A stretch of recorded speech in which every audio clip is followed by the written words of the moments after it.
Honoring Nelson Mandela, a man representing peace, equality, and freedom. On Monday, Tehran's municipality's Culture and Arts Organization held a ceremony celebrating former South African President Nelson Mandela at the capital's Asbaran Cultural Center. The event was dubbed Commemoration Ceremony of Nelson Mandela, the Man of Peace and Freedom. Several ambassadors and ranking officials attended this special occasion. South Africa's ambassador in Iran, Archie Whitehead, discussed how Mr. Mandela fought for democracy for the people of South Africa.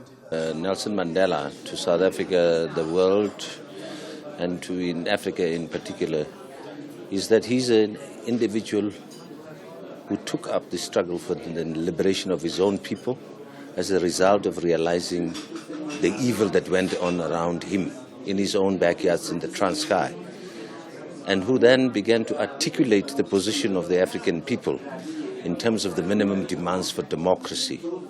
One of Mandela's most important contributions to humanity was standing up against apartheid. After the 1948 election of the National Party, the system of apartheid with a strict system of racial classification and segregation came to power and limited the rights of non-whites.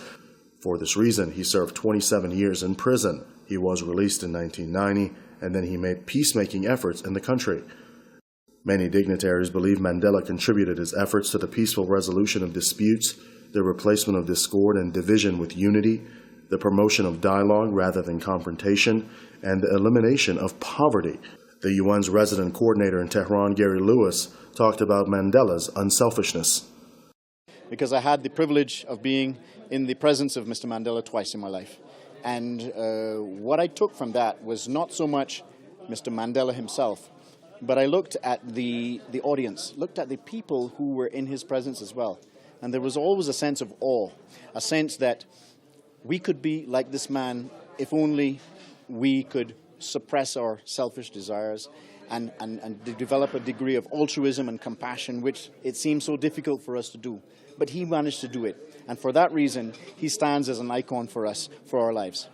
Mandela became South Africa's first black president in the country's first multiracial elections in 1994. He left office in 1999 after serving one term as South Africa's president, but remained active as a public figure. Nelson Mandela is a figure representing peace, equality, and freedom for much of his life. For that reason, he won the 1993 Nobel Peace Prize and also won the U.S. Presidential Medal of Honor. Because Mr. Mandela dedicated so much of his life to the people of South Africa, his nickname is called Madiba, or Father of the Nation. Reporting for Press TV, Amir Hossein Iskandar in Tehran.